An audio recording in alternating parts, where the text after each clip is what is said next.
ഫനജ്ജൈനാക മിനൽ ഗം. അല്ലാഹു സുബ്ഹാനഹു വ തആല ഫനജ്ജൈനാക, നാം താങ്കളെ രക്ഷപ്പെടുത്തി മിനൽ ഗമ്മി, ഗമ്മിൽ നിന്ന്. ഗമ്മ് എന്ന് പറഞ്ഞാൽ ടെൻഷനാണ്. എന്താ ഒരാളെ കൊന്നിട്ടുണ്ടാകുന്ന ടെൻഷൻ? ഒന്ന് നമ്മൾ പറഞ്ഞാൽ എന്താ? ഒന്ന് ഒരു ഗമ്മ് നമ്മൾ പറഞ്ഞില്ല, അതെന്താ? അള്ളാഹു പറയുന്നത് നാം താങ്കളെ രക്ഷപ്പെടുത്തി മിനൽ ഗമ്മി, ടെൻഷനിൽ നിന്ന് രക്ഷപ്പെടുത്തി എന്ന് പറഞ്ഞിട്ടുണ്ടെങ്കിൽ അതെന്താ? എന്താ ടെൻഷൻ ഉണ്ടായത് ഒരാളെ കൊന്നപ്പോൾ? കുറ്റബോധം.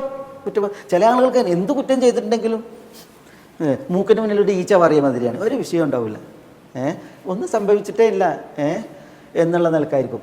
അതേസമയം മൂസ അലൈഹി സ്വലാത്തു വസ്സലാം തെറ്റ് വന്നു പോയിട്ട് അദ്ദേഹം അള്ളാഹിനോട് പറയാണ്, ഇന്നീ ഖതൽതു നഫ്സൻ, ഞാനൊരു വ്യക്തിയെ കൊന്നുപോയി, ടെൻഷൻ അതാണ്.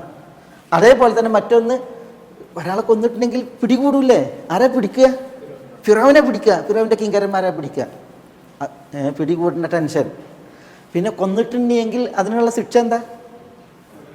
പകരം കൊല്ലുകയാണ്, പ്രതിക്രിയ. അതെത്ര വിഷയ, എത്ര ടെൻഷന്. ഒരാളെ കൊന്നിട്ടുണ്ടെങ്കിൽ തിരിച്ചു കൊല്ലുക എന്നുള്ളത്. പ്രത്യേകിച്ച് കൊന്നത് ഇസ്രായേലിയനാണ്, കൊല്ലപ്പെട്ടത് ഖിബ്തിയാണ്. അപ്പോൾ പിന്നെ അന്നത്തെ പ്രത്യേക സാഹചര്യത്തിൽ ആലോചിച്ച് നോക്കി.